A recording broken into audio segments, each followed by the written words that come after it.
அமெரிக்கத்தின் ஆயுதப்படைகளின் பெருமையை பறைசாற்றும் வகையில் வருகின்ற டிசம்பர் 14ஆம் தேதி சனிக்கிழமையன்று பெருமை மற்றும் விசுவாசம், உறுதிமொழி மற்றும் விசுவாசம், பாதுகாப்பு மற்றும் செழிப்பு என்ற கருப்பொருளின் கீழ் யூனியன் ஃபோர்ட்ரஸ் 10 என்ற இராணுவ அணிவகுப்பு அல்லையனில் நடத்தவுள்ளதாக தகவல் வெளியாகியுள்ளது.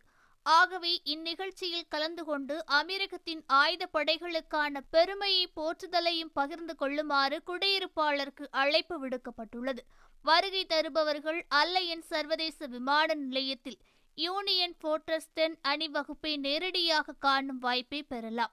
இந்த அணிவகுப்பு அமெரிக்கத்தின் ஆயுதப்படைகளின் பெருமையை நிரூபித்து மற்றும் அவர்களின் தொழில்முறை திறன், சாத்தியமான சவால்கள் மற்றும் அச்சுறுத்தல்களை எதிர்கொள்வதில் தியாகங்கள் மற்றும் தேசத்தை பாதுகாப்பதில் அசைக்க முடியாத அர்ப்பணிப்பு ஆகியவற்றை அங்கீகரிப்பதை நோக்கமாக கொண்டுள்ளது. இந்நிகழ்வில் அமெரிக்கத்தின் ஆயுதப்படைகளின் பல்வேறு அமைப்புகள் மற்றும் பிரிவுகளின் ஒருங்கிணைந்த முயற்சிகள் மற்றும் உயர் தயார் நிலைகளை வெளிப்படுத்தக்கூடிய கூட்டு இராணுவ அணிவகுப்பு உட்பட பல நடவடிக்கைகள் இடம்பெறும் என்றும் ஆயுதப்படைகளின் மேம்பட்ட போர் திறன்களை எடுத்துக்காட்டும் கள காட்சிகள் மற்றும் பயிற்சிகள் இருக்கும் என கூறியுள்ளார்கள். அமெரிக்கத்தில் பொதுவாகவே கடுமையான போக்குவரத்து சட்டங்கள் கடைபிடிக்கப்படுகிறது. அமெரிக்கத்தின் போக்குவரத்து சட்டத்தை வாகன ஓட்டிகள் முறையாக கடைபிடிக்கவில்லை என்றால் அவர்களுக்கு அபராதங்களும் கருப்பு புள்ளிகளும் விதிக்கப்படும். எனவே இந்த போக்குவரத்து விதிகளை முறையாக கடைபிடிப்பது வாகன ஓட்டிகள் ஒவ்வொருவரின் முக்கிய கடமையாகும். அதில் முக்கியமான ஒரு விதியாக இருப்பது பாதையை ஒழுங்காக பின்பற்றி ஓட்டுவதாகும். அமெரிக்கத்தை பொறுத்தவரை நாடு முழுவதும் சாலைகளில் வெவ்வேறு நிறங்களில் கோடுகள் வரையப்பட்டிருப்பதை பார்த்திருப்பீர்கள். இந்த கோடுகளை சரியாக கவனித்து வாகனம் ஓட்ட வேண்டும்.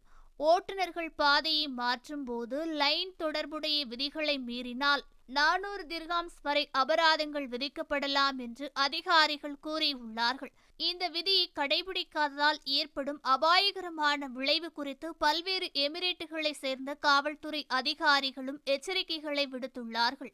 அமெரிக்கத்தில் சாலை விதிகளை கடைபிடிக்க வேண்டிய லைன் விதிகள் மற்றும் தொடர்புடைய விதிகளை மீறுவதால் ஏற்படும் ஆபத்துக்கள் என்ன என்பது குறித்து அதிகாரிகள் அவ்வப்போது எச்சரிக்கைகளை வாகன ஓட்டிகளுக்கு விடுத்து வருகிறார்கள்.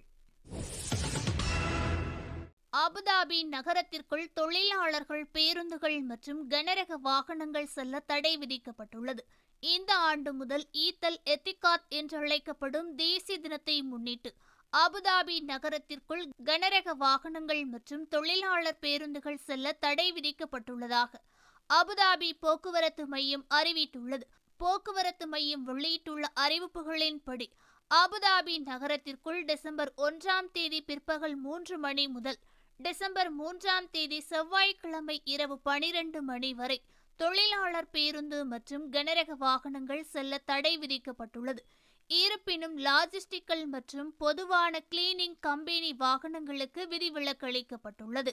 அதனைத் தொடர்ந்து ட்ரக் ரோட் மற்றும் ஹசாபின் சுல்தான் தெருவில் டிசம்பர் 2 முதல் மதியம் 12 மணி முதல் இரவு 12 மணி வரை கனரக வாகனங்கள் மற்றும் தொழிலாளர் பேருந்துகளுக்கு செல்ல தடை விதிக்கப்படுவதாக போக்குவரத்து ஆணையம் கூறியுள்ளது. அரசு முறை பயணமாக பஹ்ரைன் சென்றுள்ள அபுதாபி பட்டத்து இளவரசர் ஷேக் கலீத் பின் முகமது பின் சயீத் அல் நஹ்யான் அவர்களை குதைஃபி அரண்மனையில் பஹ்ரைன் பட்டத்து இளவரசர் வரவேற்றுள்ளார். மேலும் அமீரகம் மற்றும் பஹ்ரைன் இடையில் இருக்கும் இருதரப்பு உறவுகள் மற்றும் கூட்டாண்மைகளை மேம்படுத்துவதற்கான வழிகள் பற்றி விவாதிக்கப்பட்டதாக தகவல் வெளியாகியுள்ளது.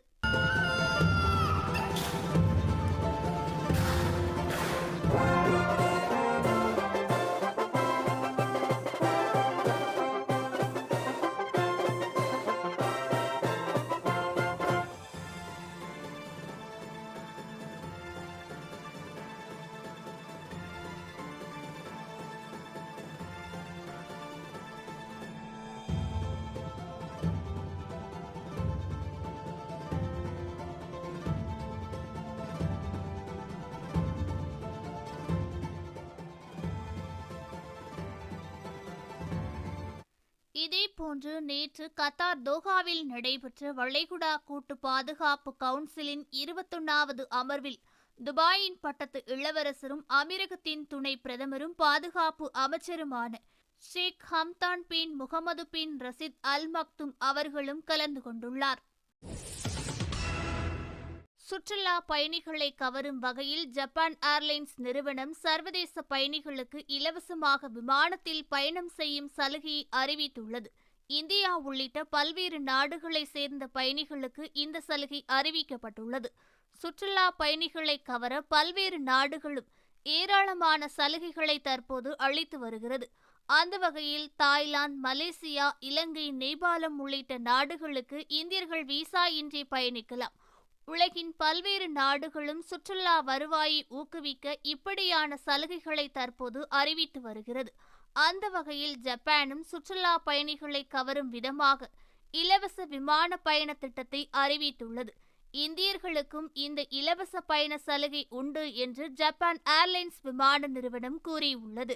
ஜப்பானை சேர்ந்த ஜப்பான் ஏர்லைன்ஸ் நிறுவனம் தங்கள் உள்நாட்டு பயணத்திற்கு இலவச பயண சலுகையை அறிவித்துள்ளது.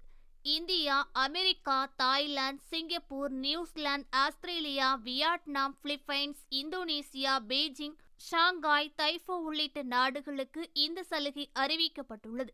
இலவச பயணம் என்றால் ஜப்பானுக்கே இலவசமாக செல்ல முடியாது. ஜப்பான் ஏர்லைன்ஸின் விமான டிக்கெட் புக்கிங் செய்யும் சுற்றுலா பயணிகள் முழு கட்டணத்தையும் செலுத்த வேண்டும்.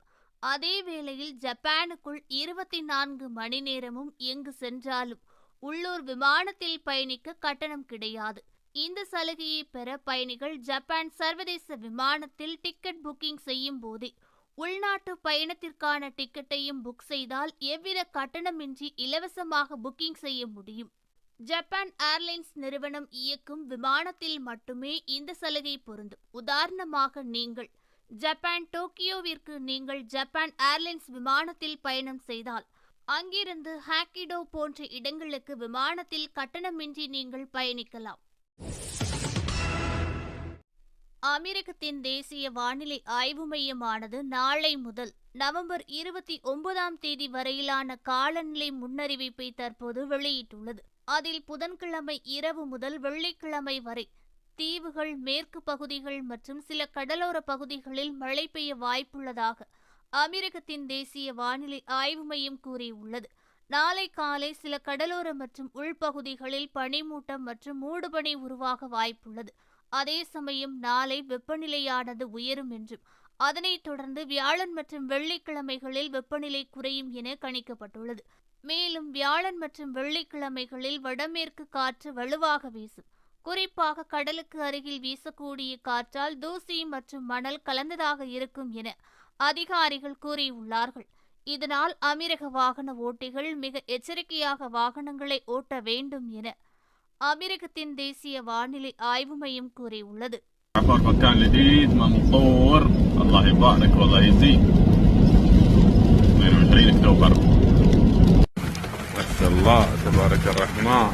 صار الخير على مسار الله يبارك ويزيد.